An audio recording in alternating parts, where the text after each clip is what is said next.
Hello दोस्तों, आज हम लोग देखने वाले हैं अध्याय 4 समांतर श्रेणी के प्रश्नावली 3, जिसका प्रश्न क्रमांक पहला, प्रश्न क्रमांक दूसरा हम लोग पिछले वीडियो में देख ही चुके होंगे, तो हमको थोड़ा बहुत तो समझ में आ गया होगा।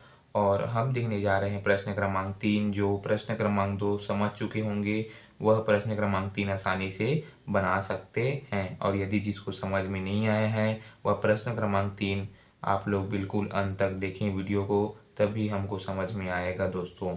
तो चलिए समांतर श्रेणी का प्रश्नावली 3 का प्रश्न क्रमांक 3 देखते हैं।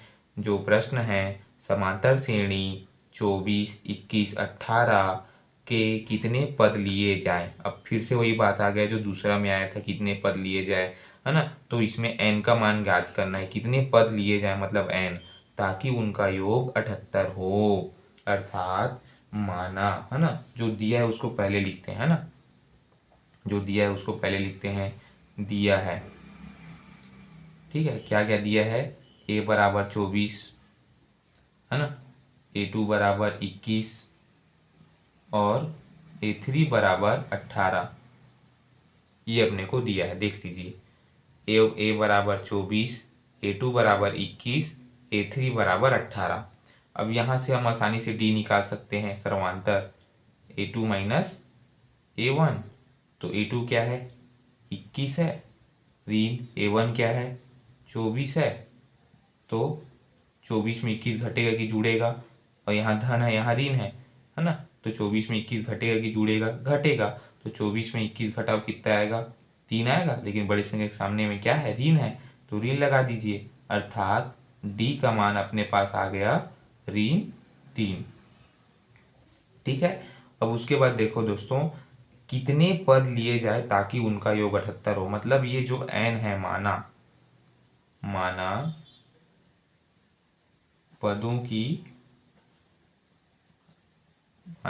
की संख्या क्या है, n है, ये हमको ज्ञात करना है। और Sn का मान 78, उनका योग 78 हो, मतलब Sn का मान दिया है 78। ठीक है दोस्तों, ये आप लोग को समझ आया है कि नहीं। अब हम आसानी से इधर सवाल आगे हल करेंगे। एक बार पुनः आप लोग को बता रहा हूँ, ध्यान से देखिए दोस्तों। देखिए, जो सवाल में दिया है उसको पहले लिखेंगे। तो जो दिया है, a बराबर 24, a2 बराबर 21, a3 बराबर 18। ठीक है, कितने पद लिए जाएं। अब कितने पद लिए जाएं, तो माना पदों की संख्या n, है ना, हमको n पद लेना है, उसी को मान ज्ञात करना है, ताकि उनका योग 78 हो, मतलब Sn का मान 78। अब d तो आसानी से निकालना ही है, क्योंकि हर सवाल में निकालते आ रहे हैं। तो d a2 माइनस a1, तो 21 माइनस 24, a2 क्या है 21 और a1 क्या है 24। तो 21 में 24 घटेगा कि जुड़ेगा, घटेगा, क्योंकि बड़ी संख्या के, है ना, 24 में 21 घटेगा तो क्या आ जाएगा, 3 आ जाएगा। बड़ी संख्या के सामने में ऋण है, इसलिए ऋण लगा दिए। तो डी का मान जो है ऋण 3 आ गया, है ना। ए का मान भी पता चल गया हमको, Sn का मान भी पता चल गया 78। और जो हमको ज्ञात करना है n का मान, पदों की संख्या, कितने पद लिए जाएं, तो माना पदों की संख्या n है, उसका मान भी पता चल गया। तो हमको Sn का मान में सूत्र रख के, है ना, सवाल को हल करेंगे तो आगे हल होगा। तो Sn बराबर n/2 2a plus n-1 into D. ठीक है दोस्तों, Sn बराबर n/2 2a plus n-1 into D. अब इसमें आप मान को रख दीजिए। तो Sn का मान कितना है, 78 है। n का मान हमको ज्ञात करना है, बटा 2, है ना, 2a, तो 2 गुणा a का मान 24 अपने को दिया ही है, देख लीजिए। n का मान अपने को ज्ञात करना है, -1 इंटू डी का मान अब भी निकाले हम लोग, ऋण 3, ये। ठीक है, इतना तो समझ में आ गया होगा दोस्तों, है ना। जो दिया है उसको लिखे, डी का मान निकाले, माना पदों की संख्या, है ना। यहाँ देखिए ध्यान से, माना पदों की संख्या n हमको ज्ञात करना है, कितने पद लिए जाए, इसलिए ताकि उनका योग 78 हो, मतलब Sn का मान 78। तो Sn बराबर n/2 2a plus n-1 into D. सूत्र लगाए, Sn का मान 78 है, बराबर है, तो बराबर n/2, क्योंकि n का मान हमको ज्ञात करना है। 2a, तो 2a गुणा 24, a का मान 24, प्लस n-1, तो n-1 इंटू डी, तो डी का मान ऋण 3। इतना मान हम लोग रख चुके हैं। अब आगे हल करते हैं दोस्तों, ध्यान से देखें वीडियो को। अब जो ये 2 है इधर ये भाग में है 2, अब इधर पक्षांतर होगा तो क्या हो जाएगा गुणा, तो 78 गुणा 2, अंदर में क्या बचेगा n, और यहाँ 24 दूनी 48, और ऋण 3 के साथ अंदर में गुना कर दीजिए तो ऋण 3n हो जाएगा, ऋण ऋण धन हो जाएगा, 3 एकम 3 हो जाएगा। ठीक है, समझ आया कि नहीं आया, एक बार देखिए ध्यान से। n/2 है ना, अब 2 भाग में है, अब इधर पक्षांतर करेंगे गुना हो जाएगा, तो 2 को जब इधर पक्षांतर में गुना करेंगे तो 78 गुणित 2 हो जाएगा, 78 गुणित 2 बराबर, अब 2 तो इधर हो गया तो n बस बचा। अब कोष्टक के अंदर में 24 गुना 2 है ना, तो 24 दूनी 48, अब ऋण कहाँ, ऋण 3n कहाँ से आया, तो यहाँ देखिए ऋण और यहाँ क्या है धन, तो धन और ऋण का गुना क्या हो गया, ऋण 3n का गुना करेंगे तो 3n, ऋण ऋण क्या हो गया धन, 3 एकम 3। ठीक है दोस्तों, समझ आ गया। एक बार देखेंगे 2 के साथ इधर गुना हो गया, n बचा, 24 दूनी 48, धन और ऋण क्या हो गया, ऋण 3n के साथ 3n गुना हो गया, ऋण ऋण धन हुआ है और 3 एकम 3, ये जो ऋण 3 है उसके साथ अंदर में n ऋण 1 के साथ अंदर में गुना हुआ है, बस इतना समझ लीजिए। और ये 24 दूनी 48 हुआ है, और धन और ऋण का गुना होता है ऋण, और ऋण ऋण का गुना होता है धन, तो यहाँ पर देखिए ऋण ऋण का गुना धन, धन और ऋण का गुना ऋण, 3n + 3।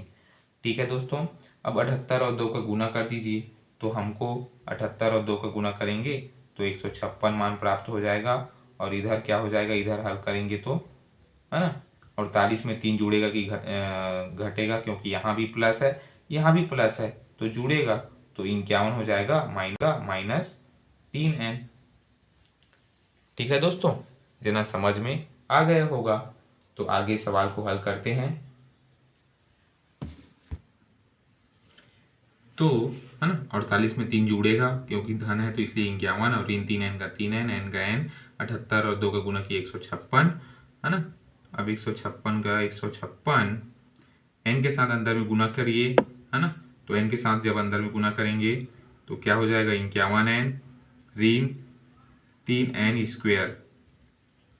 ठीक है, अब 156 को इस साइड पक्षांतर कर दीजिए तो इधर क्या बचेगा 0, और यहाँ ऋण 3n² प्लस 51n और ऋण 156। ठीक है, देखिए ऋण 3n का ऋण 3n प्लस 51n है प्लस 51n है ना, और 156 को पक्षांतर करेंगे तो ऋण 156 हो जाएगा। अब जो सामने में ऋण 3 है तो ऋण 3 के साथ अंदर में गुना कर दीजिए है ना, तो ऋण के साथ जब अंदर में गुना करेंगे तो 3n² चिन्ह में परिवर्तन हो जाएगा, बस और कुछ नहीं होगा है ना, तो 3n² 51n और ये ऋण धन हो जाएगा, और यहाँ 156। ठीक है दोस्तों, समझ आया। जो ऋण के साथ जब हम अंदर में गुना करेंगे तो क्या होगा, देखिए ऋण ऋण धन हो जाएगा तो 3n² हो जाएगा है ना। अब फिर धन है और ऋण और धन क्या होता है ऋण, तो ऋण हो गया 51n हो गया, ऋण ऋण धन हो गया, तो यहाँ क्या होगा 156। ठीक है, मतलब जब हम ऋण के साथ अंदर में गुना करेंगे तो चिन्ह में परिवर्तन होगा, बाकी अंक में परिवर्तन नहीं होगा, वही काम हुआ है। देखिए यहाँ ऋण था धन हो गया, धन था ऋण हो गया, ऋण था धन हो गया। ठीक है दोस्तों, ये अपने को समीकरण प्राप्त हो गया। अब आप लोग एक काम करिए, ये क्या 3 से कट रहा है क्या उसको देखिए। ठीक है, तो 3 से यह कट रहा है तो 3 से आप भाग दे दीजिए है ना, तो 3 से भाग दे देंगे तो क्या हो जाएगा n² हो जाएगा, यहाँ 3 से भाग देंगे तो 3 और 3 कैंसिल हो गया, n² हो जाएगा है ना। अब 17 का पढ़ा पढ़ेंगे तो 17 दूनी 34, 17 तिया 51, 3 से भाग देंगे 51n को, क्या हो जाएगा 17n प्लस 3 से इसको भाग दीजिए तो 5 तिया 15 है ना, 3 से भाग दे रहे हैं तो 5 तिया 15 और 3 दूनी 6 अर्थात 52, तो n² ऋण 17n प्लस 52 हमको समीकरण प्राप्त हुआ है, और 52 का लघुत्तम निकाल के हमको ऋण 17n आना चाहिए, ऐसे सवाल को हल करना है। ठीक है दोस्तों, तो चलिए 52 का लघुत्तम निकालते हैं समय को बर्बाद ना करते हुए, और यह तो आप लोग को समझ में आ गया होगा क्योंकि हम लोग दूसरा भी इसी टाइप से बनाए थे दोस्तों। ठीक है, एक बार पुनः बताकर मैं लघुत्तम निकालूंगा। यहाँ तक तो आप लोगों को क्लियर हो गया होगा जो मान रखे हैं। आगे देखेंगे 78 गुना 2 n है ना, 2 इधर गुना हो गया, और 24 दूनी 48 ऋण और धन का गुना ऋण और 3n का 3n, ऋण धन और 3 एकम 3। फिर से देखिए दोस्तों, n के साथ अंदर में गुना किया है ना, तो 51n हो गया, ऋण का ऋण और 3n और n का गुना करेंगे 3n स्क्वायर। ठीक है, और यहाँ 48 में 3 जुड़ेगा क्योंकि धन धन में, इसलिए तो 51 ऋण 3n हुआ। ठीक है, अब ऋण 3n स्क्वायर प्लस 51n ऋण 156। तो जब ये धन है इधर पक्षांतर होगा, ऋण 156 हो गया। अब ऋण के साथ अंदर में गुना करेंगे तो चिन्ह में पूरा परिवर्तन, तो ऋण धन हो गया, धन की जगह ऋण हो गया और ऋण की जगह धन। ठीक है, बाकी n स्क्वायर और 3 से भाग दे देंगे। यहाँ लिख देता हूँ कि 3 से भाग देने पर, ठीक है, 3 से भाग देने पर, तो यहाँ n स्क्वायर हो गया, यहाँ 51n है, 3 से भाग देंगे 17n आएगा, प्लस है प्लस, 3 से यहाँ भाग दीजिए 52 आ जाएगा। अब 52 का लघुत्तम निकालेंगे और उसके बाद जो ऋण 17n आना चाहिए, ऐसे हमने को गुणनखंड करना है। ठीक है, तो चलिए दोस्तों करते हैं गुणनखंड। तो n स्क्वायर ऋण 17n प्लस 52 बराबर 0। तो 52 का हम यहाँ से हम लघुत्तम निकालेंगे, है ना। तो 52 का आप लघुत्तम निकाल देंगे तो क्या आ जाएगा, 2 से जाएगा तो कितना हो जाएगा, 26 दूनी 52, फिर से 2 का निकालेंगे 13 हो जाएगा, और 13 का फिर तो किसी से नहीं जाएगा तो 1 से जाएगा, तो 13 एकम 13, तो क्या आएगा, 2 दूनी 4, 2 और 2 और ये 13, तो 2 और 2 का गुना करेंगे तो 4 आ जाएगा, गुना 13, तो 13 चौक 52, और 13 में 4 हम जोड़ेंगे तो क्या आ जाएगा, 17 आ जाएगा, अर्थात ऋण 4n ऋण 13n।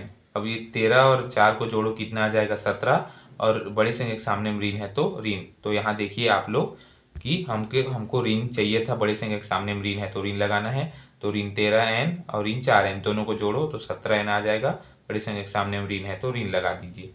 तो आगे हल करते हैं दोस्तों, n स्क्वायर ऋण 17n प्लस 52, तो n स्क्वायर ऋण 4n ऋण 13n प्लस 52 बराबर 0। ये अपना रफ कार्य है। ठीक है, समझ आ रहा है ना। n स्क्वायर ऋण 17n प्लस 52 बराबर 0, तो n स्क्वायर ऋण 4n ऋण 13n प्लस 52 बराबर 0, है ना। तो अब जब लघुत्तम निकाले 52 का तो 13 4 आया, तो 13 और 4 को जोड़ो कितना आ जाएगा, 17 आ जाएगा। ऋण ऋण क्या होता है, धन, तो 13 4 17, और बड़े से सामने में ऋण है तो ऋण लगा दीजिए, तो है ना, यहाँ ऋण भी आ गया तो ऋण 17n, है ना। तो आगे बढ़ते हैं दोस्तों, n को कॉमन लेंगे तो अंदर में क्या बचेगा, n ऋण 4, ऋण 13 को कॉमन लेंगे तो अंदर में बचेगा n ऋण 4 बराबर 0। ठीक है, जो इस सामने में आता है वह पीछे में भी आता है, अपना नियम सही रहेंगे तो हमारा सही आंसर आ जाएगा। तो n ऋण 4 आ जाएगा जब n को कॉमन लेंगे, तो इधर ऋण 13 को कॉमन लेंगे तो अंदर में n ऋण 4, देख लीजिए, ऋण 13n का ऋण 13n और ऋण क्या हो जाएगा, धन, और 4 और 13 का गुना करेंगे तो 52, है ना। तो 13 चौक 52, तो आ गया ना, n ऋण 4 बराबर 0, अर्थात n ऋण 4 एक साइड और एक साइड n ऋण 13 बराबर 0। ठीक है, तो n बराबर 4 आ रहा है, ठीक है, और एक साइड आ रहा है n बराबर 13। ठीक है, अर्थात हमारा जो आंसर है वह 2 ठो हो सकता है ना। ये तो 4 भी हो सकता है या 13 भी हो सकता है, अतः, है ना, जो हमारा n का आंसर है वह दोनों हो सकता है। तो अतः पदों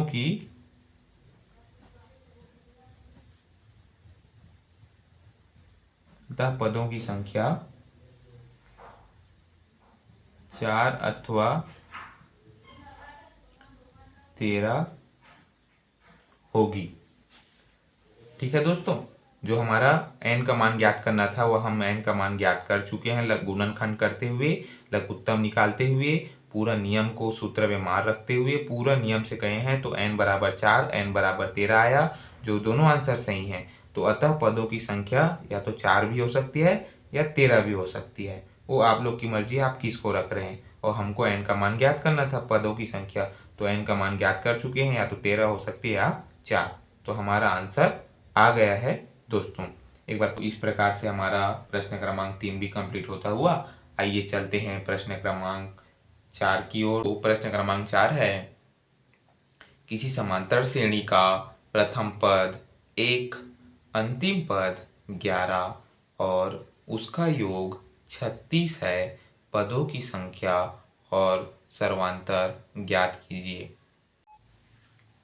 तो दोस्तों, जो दिया है उसको पहले लिखते हैं, उसके बाद जो ज्ञात करना है उसको लिखते हैं। तो जो दिया है उसको पहले लिखेंगे, दिया है। ठीक है, दिया है। तो दिया है प्रथम पद 1, अर्थात प्रथम पद 1 मतलब प्रथम पद मतलब क्या होता है, A1, जिसको हम लोग बोलते हैं A बराबर 1। ठीक है, ये अपने को दिया है। दूसरा दिया है अंतिम पद 11। ठीक है, अंतिम पद 11 जिसको हम लोग बोलते हैं L, है ना। तो अंतिम पद दिया है 11। ठीक है, उसके बाद दिया है योग 36 है, अर्थात योग 36 है मतलब योग SN 36 है। अब ज्ञात करना है उसको लिखो। पदों की संख्या मतलब N बराबर क्वेश्चन मार्क, सर्वांतर D क्वेश्चन मार्क, ये अपने को ज्ञात करना है दोस्तों। पुनः देखना, जो दिया है समांतर श्रेणी का प्रथम पद 1 अर्थात प्रथम पद A बराबर 1, अंतिम पद 11 तो L बराबर 11, योग 36 है तो योग SN बराबर 36, पदों की संख्या तो क्वेश्चन मार्क N बराबर क्वेश्चन मार्क और सर्वांतर ज्ञात कीजिए तो D बराबर क्वेश्चन मार्क। ये अपने को ज्ञात हो गया। अब अपने को सवाल को हल करना है। तो कैसे हल करेंगे, कैसे हम लोग मान ज्ञात करेंगे, उसको ध्यान से देखेंगे दोस्तों। तो SN का एक सूत्र होता है, आप लोग को पता भी होगा, N/2 A धन L। ये सूत्र हमने सीखा में भी देखना और बुक में भी देखना। ये SN का दो सूत्र होता है, एक तो SN बराबर N/2 2A plus N-1 into D, ये एक सूत्र होता है। दूसरा सूत्र है SN बराबर N/2 A धन L, ये सूत्र होता है N/2 A धन L। तो SN बराबर N/2 A धन L, इसी में मान रखेंगे तो हमको N का मान प्राप्त हो जाएगा। ठीक है, देखिए कितना सरल है ना। A का मान भी पता है, L का मान भी पता है, SN का मान भी पता है। अब N यहाँ से हम निकाल लेंगे, तो N जब निकाल लेंगे तो D भी आसानी से निकाल लेंगे। तो चलिए देखते हैं SN का मान कितना है, 36 बराबर N का मान हमको ज्ञात करना है बटा 2 का 2। A का मान कितना है 1 प्लस L का मान कितना है 11। ठीक है, ये सूत्र है। ठीक है दोस्तों, SN का दो सूत्र होता है, मैं बताया ना कि 2A plus N-1 into D वाला एक तो सूत्र है और ये N/2 A प्लस L वाला। अब N/2 1 धन 11 L और इधर 36, दो का इधर भाग में इधर पक्षांतर करेंगे 36 के साथ तो गुणा हो जाएगा। तो 36 गुणा 2 और यहाँ N हो जाएगा और ये 11 और 1 क्या हो जाएगा 12। ठीक है, तो 36 और 2 को गुणा करेंगे तो क्या हो जाएगा 72 और इधर 12N। तो N बराबर 72/12 भाग में हो जाएगा, है ना। 72/12 जो N बराबर क्या हो जाएगा, इधर 72 है तो 72 और इधर जब पक्षांतर होगा तो गुणा है तो इधर पक्षांतर होगा भाग में चला जाएगा। तो 72/12 N बराबर, तो अपने को N का मान यहाँ से प्राप्त हो जाएगा 12 दूनी 36, 12 तिया 48, है ना, 12 तिया 48 और 12 चौक 60 और 12 पंचे 12 कम 12 12 24 12 36 12 48 12 पंचे 60 12 छक्के 72। तो N बराबर 6, ये अपने को मान प्राप्त हो गया है दोस्तों, N बराबर 6। ठीक है, तो हमको दो ज्ञात करना था, एक तो पदों की संख्या N, तो N तो यहाँ से N बराबर 6 अभी ज्ञात हो गया। देख लीजिए कैसे ज्ञात हुआ है ना। अपना SN का सूत्र में मान रखे, 11 और 1 क्या हो गया 12, तो 12N हो गया और 36 दूनी 72। इधर 12 के जब पक्षांतर किए तो 72/12 हो गया N बराबर।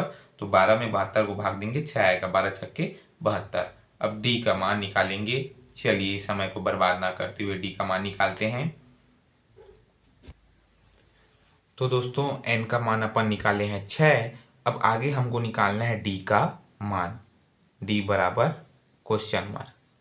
तो d कैसे निकालेंगे उसको अपने को ध्यान देना है दोस्तों।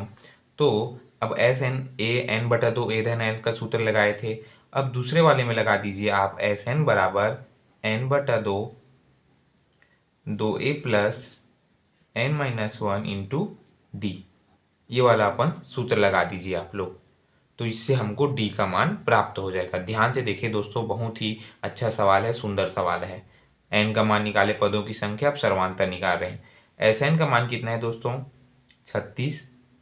ठीक है, ये अपन सूत्र है, मान रखें, उसमें मान रखेंगे तो हमको d का मान प्राप्त होगा। एस एन का मान 36। n का मान अब भी निकाले हम लोग दोस्तों, 6 बटा 2।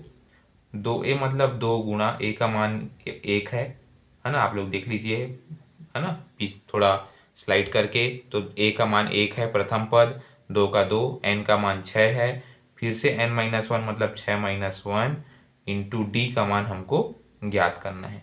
तो उसको d का d लिख लेंगे। n का मान 6, a का मान 1, n का मान 6, एस एन का मान 36, और जो मान था उसको लिख लिए, हमको d का मान। ठीक है दोस्तों, अब जो 36 का 36, 2 से 6 को भाग देंगे 3 आ जाएगा। ठीक है, 2 एकम 2, 2 और 1 का गुणा करेंगे तो 2 एकम 2, प्लस 6 में 1 घटाएंगे तो 5, और 5 और यहाँ इंटू है इसलिए गुणा कर देंगे डी के साथ, तो 5d हो जाएगा। ठीक है, 36 का 36, है ना, यहाँ 3 दूनी, 3 के साथ अंदर में यहाँ गुना, इसलिए तो अंदर में गुना कर दीजिए, तो 3 दूनी 6 और 5 दिया 15d। ठीक है, तो 36 ऋण 6 हो जाएगा, 6 को इधर पक्षांतर करेंगे तो यहाँ 15d का 15d, 36 में 6 घटाओ तो 30 आ जाएगा, यहाँ 15d का 15d, तो d बराबर हो जाएगा 30 बटा 15, तो d बराबर हो जाएगा, है ना, 2। तो हमको देखिए दोस्तों, हम d का मान भी आसानी से निकाल चुके हैं, यह हमारा आंसर है।